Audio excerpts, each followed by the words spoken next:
Thanks, Gia. Thanks for having me, everyone. Oh, wait, hold on just a second. Okay. Hey, everybody. Hi. I hope you're all doing well today. Um, yeah, I'm really excited to kind of share some of the first of this dissertation research I've been doing. So yeah, thank you for giving me the opportunity. So the thing I wanted to do first is, oh, let me do this first, actually, sorry, still, okay. Because I'm doing the dissertation and, oh, can I see that? I'm trying to, I'm gonna have some technical difficulties here, but I think we can still work through it. So to start off with, if you could just list some questions, some expectations from our time right now, based on the title, based on some of you who know me, just so we can start getting a feel for this small group. And while you're doing that, I'm gonna get the chat showing on my screen. I thought I had that figured out earlier.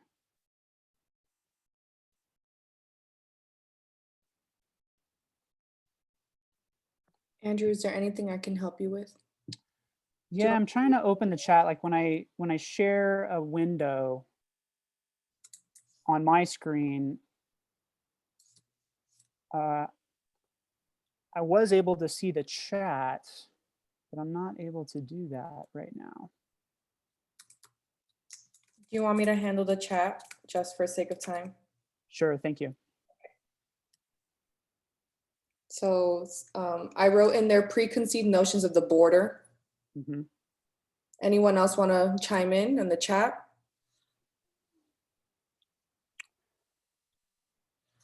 What constitutes a border monument? Kaylee asked. How has the border changed over time and how has that affected identity? Kimberly. Those last two we'll definitely get into a little bit. The first one, I think we'll talk about in an indirect way, and I think we can come back to that at the end. Okay, cool. Another one, if you want to hear, what constitutes revision, physical or perceptual, by Dr. Sharma. Okay, yeah, we'll talk about that as well. The second half of the presentation is where we'll talk exactly about that. So here is, I think I'm going to skip the word cloud because we're probably going to run short on time. I think we got some good sort of like ice broken related to the questions.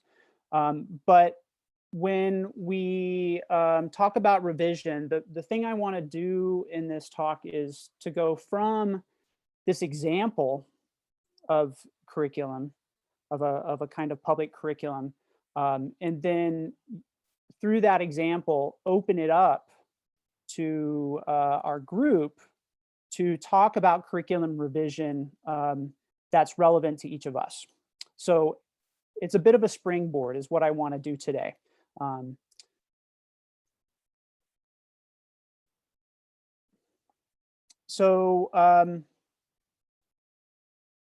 Yeah, so to frame this and to ground us a little bit, the issues related to the border are contentious. Our conversation is a little contentious because of the topic. So I hope we can keep in mind values of respect and care. If something that's not cool happens, and it's more than just about difference or awkwardness, some things can't be tolerated, like bigotry. So if the goal is to go to a brave space with a conversation like this, that's a choice. But a safe space is a right. So, you know, I want to hold on to that, that we're in a safe space. It, we'll make a safe space. Also, as a matter of respect, and this is in connection to the topic, the US-Mexico border, I want to say something about the land I'm speaking from, Tucson.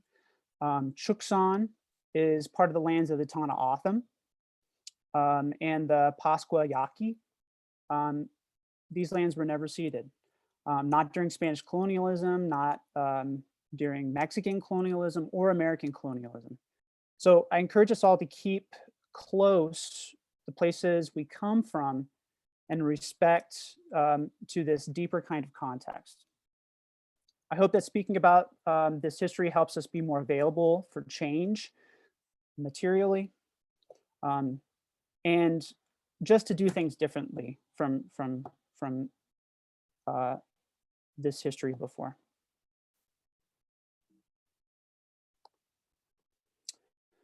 All right, so the other thing that needs to be out in the open is where I'm coming from. I'm from the borderlands, not really the border. I grew up in Corpus Christi, which is in South Texas. My dad's from Brownsville, Texas. That is a border town. I've lived on or near the border my whole life. My first teaching job was in a border town, but my Spanish isn't great. I'm not really an expert on monuments. I'm just concerned. I also know that my whiteness and my gender, I go by he, him, is a site of contention. I have blind spots. My initiation of this discussion even puts things in contention. I realize that. But I'm committed to being available to you all. I'm ready to address issues honestly, yours with me. At times I may need help. Of course, you're not responsible for that. I'm responsible for that, but if you take issue, I want to figure it out. I am accountable. So why me in this topic, border monuments? I recognize the issues. I have certain useful skills, I think, in this topic area, so I'm just trying to find a role. Working on complicity and complacency in white communities is one role. Right now, I want to make content and resources available. All right, so where we're going. We're going to talk about revising problematic public curriculum. Border monuments is an example. And then I want to do a breakout session at the end where we can talk in a smaller setting. Here we go. The question I want to keep in mind is, where can we revise curriculum? As a quick suggestion, web pages is a place to house curriculum revisions.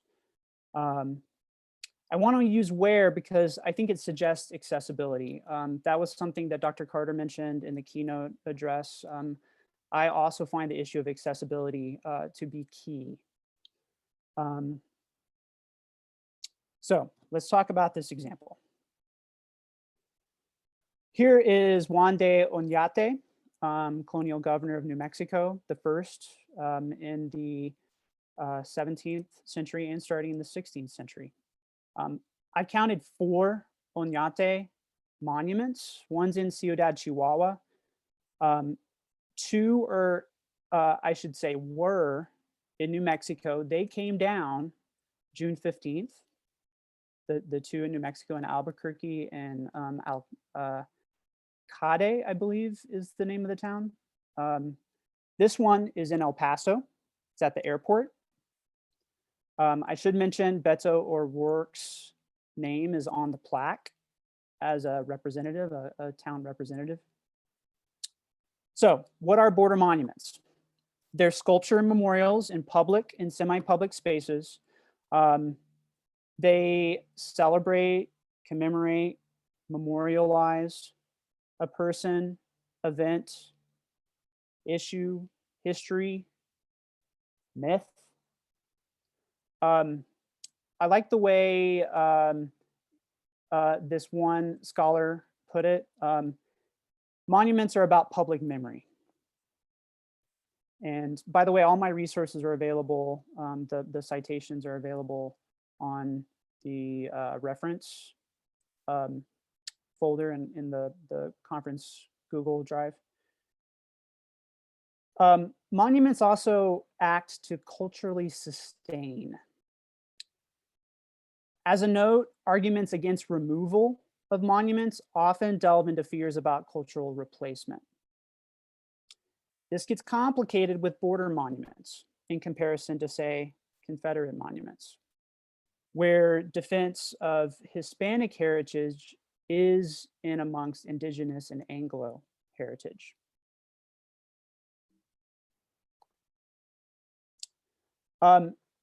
The group Decolonize This Place has used the term psychogeography for monuments, that they're part of a psychogeography. As part of a psychogeography of the border, I would say that border monuments do not have to necessarily engage with border issues. They can just be in the borderlands and become significant as a marker in the land, in the space. They can be oppressive eyesores or sites of pilgrimage and contemplation. This Pancho Villa statue in Tucson. When I was doing a thing there one time, someone pulled up and parked, and they got out of their vehicle and took pictures, selfies with this monument. It's the only Pancho Villa north of the border. Equestrian statue north of the border. Another example of like a pilgrimage monument is the Salina Memorial in Corpus Christi, where I'm from. Very popular with selfies, for example. Let's talk a little bit about the border itself. The line is arbitrary. As Gloria Anzaldúa writes, the line crossed the people. The people didn't cross the line. And it crossed several times. So here's the changing border over time. Often the border is about border issues as well. With this map, we can see colonialism at work. I'm actually starting to think about colonial monuments as being more apt from at least a political standpoint than border monuments, but that's another thing. With colonialism, the border is, of course, about militarization and nationalism. Now, while this line is arbitrary, the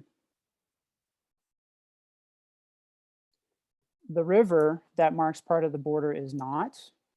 The river and water bring life.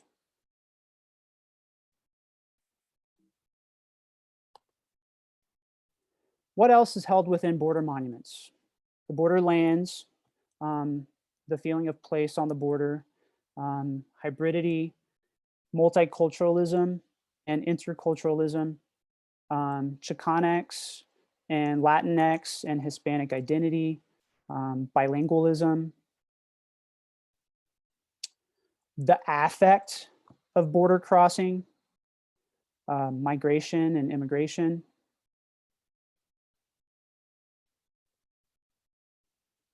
And of course, the wall, a monument of its own. I have to always throw this picture in there.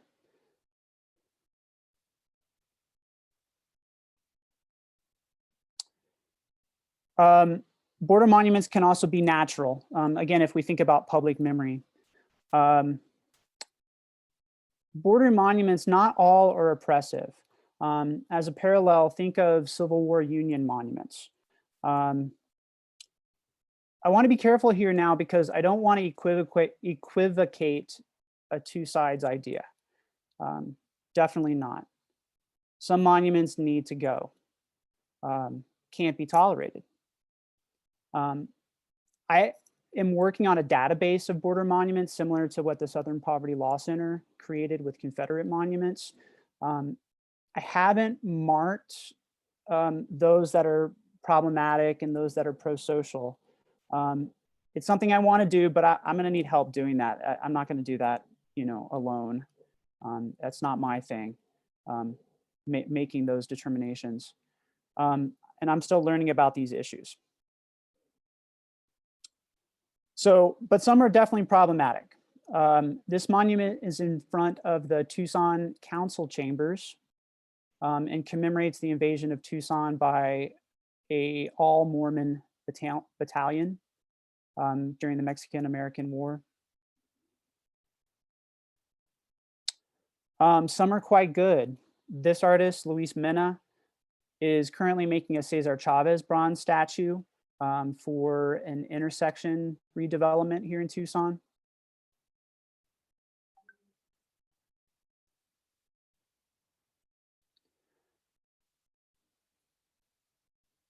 Okay, let's talk about curriculum now.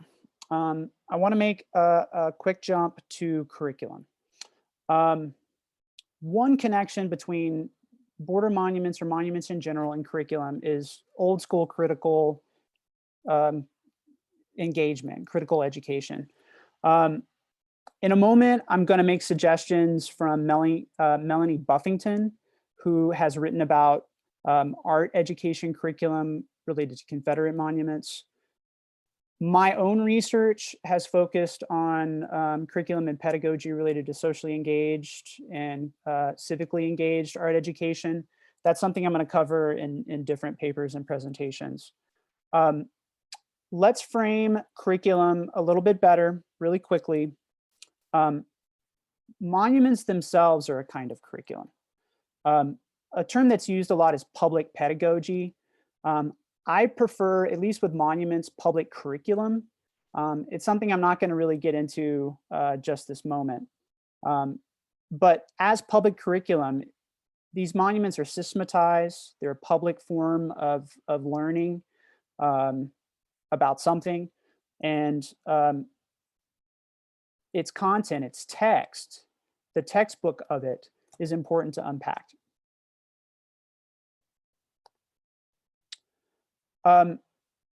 Here's some concrete examples of this connection.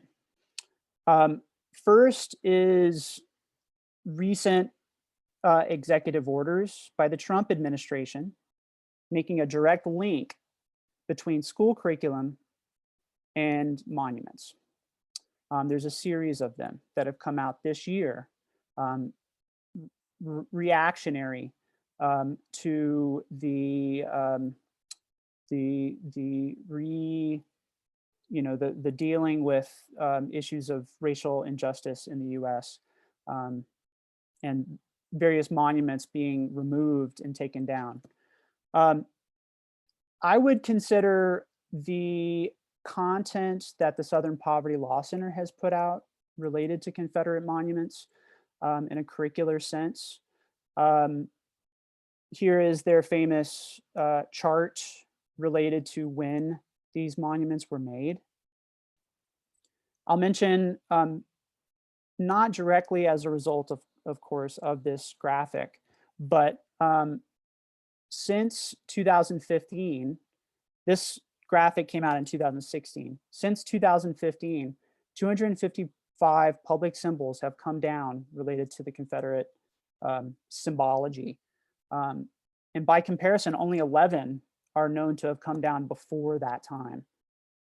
In 2020, 108 have come down.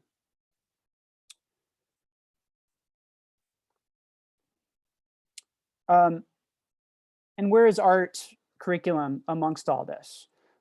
Melanie Buffington has come up with a series of really good ideas related to counter curriculum to monuments, creating context, going to primary sources with your students, inventorying the sites, engaging with contemporary art on similar issues, students responding themselves, and students acting themselves, students and facilitators.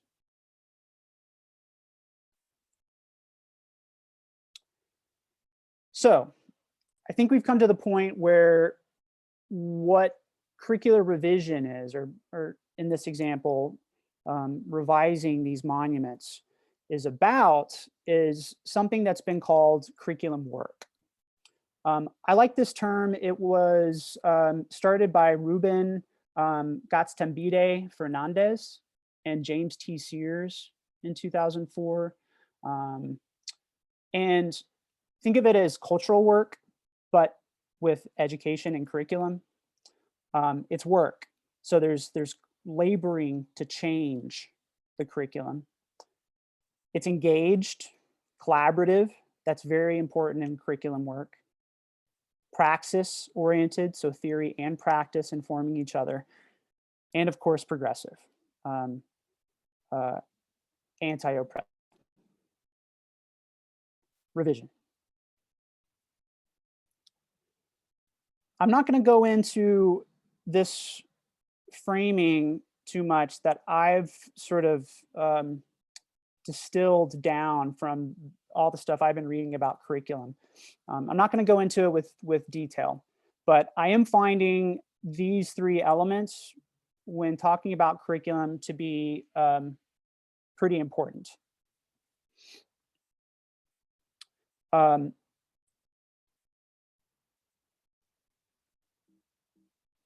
I think we can bring curriculum work into this as well as a change agent.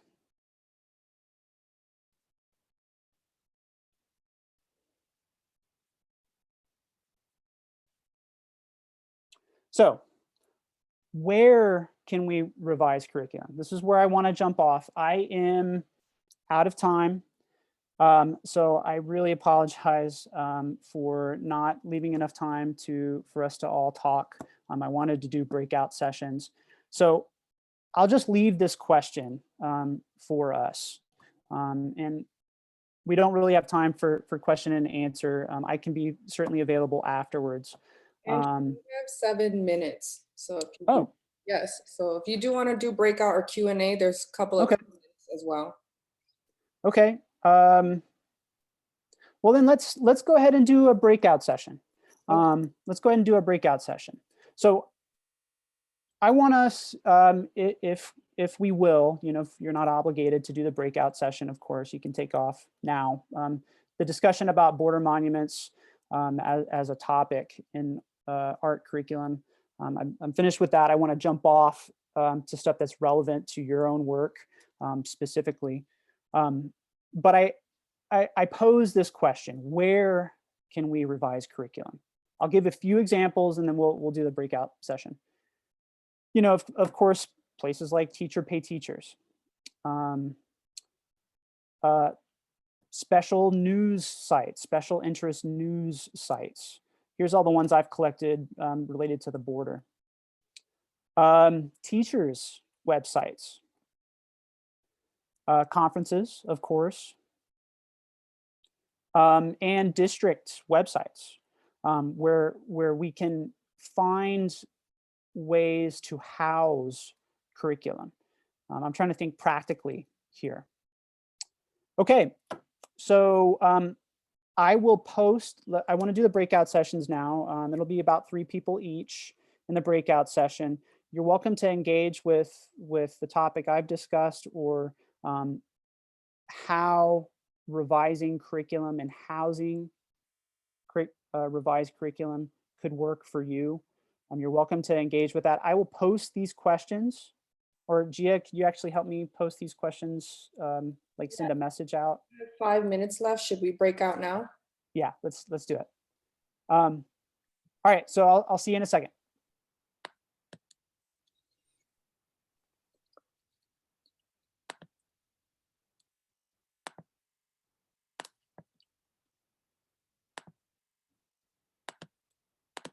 Is it just a few of us? Oh, Gia's here too. Hey folks, so your question is, How do we revise curriculum? I think one question for the amount of time is great. I'll jump to the other room. Okay. All right. How do we revise curriculum? Oh boy. Answer in 5 minutes.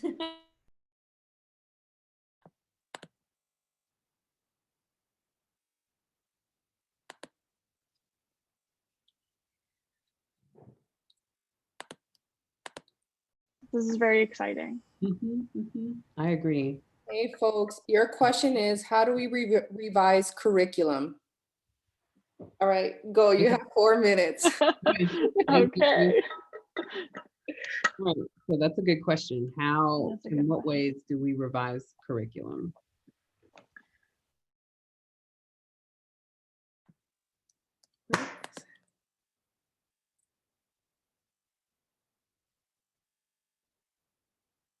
Hello, is anyone in here? Okay.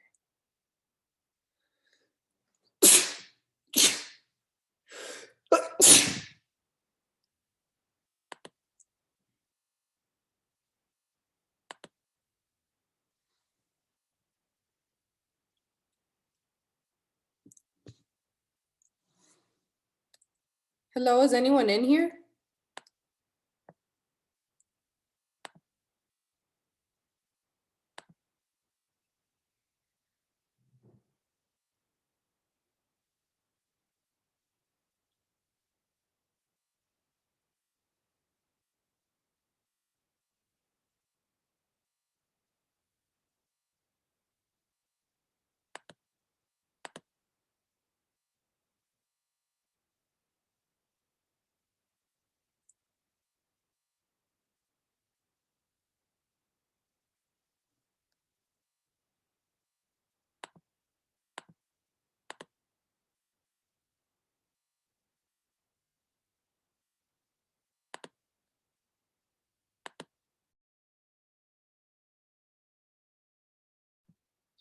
Hey, Andrew, everyone's in a room. I just verbally gave him one question because I didn't have time to copy paste or write any of those questions. Did you want to join a room? I can't hear you. I think it might be a little late. If I jump in, it might be a little like awkward. Okay, do you want everyone to reconvene or just Yeah. everyone leave? Okay. I'm gonna put the 1 minute break. Okay. 1 minute. Okay, so everyone will reconvene for 1 minute back in this room. Okay. Great job, by the way. Thanks. If you say so.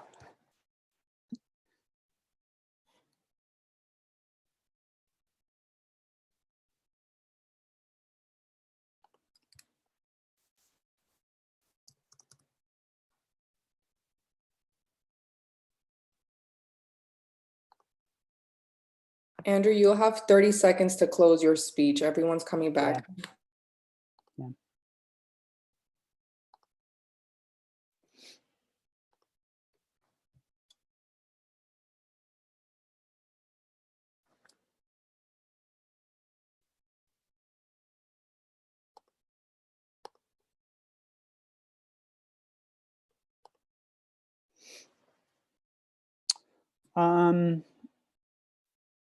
Is that about everybody? Well, oops. Let me just thank you for joining me. Sorry with the technology and this new reality of Zoom. I guess I'm still a novice. And I would love to talk more about this with any of you individually, but we'll have to leave it there. I'm sorry I couldn't take questions. I ran out of time, my bad. But thank you all so much again, and please reach out to me.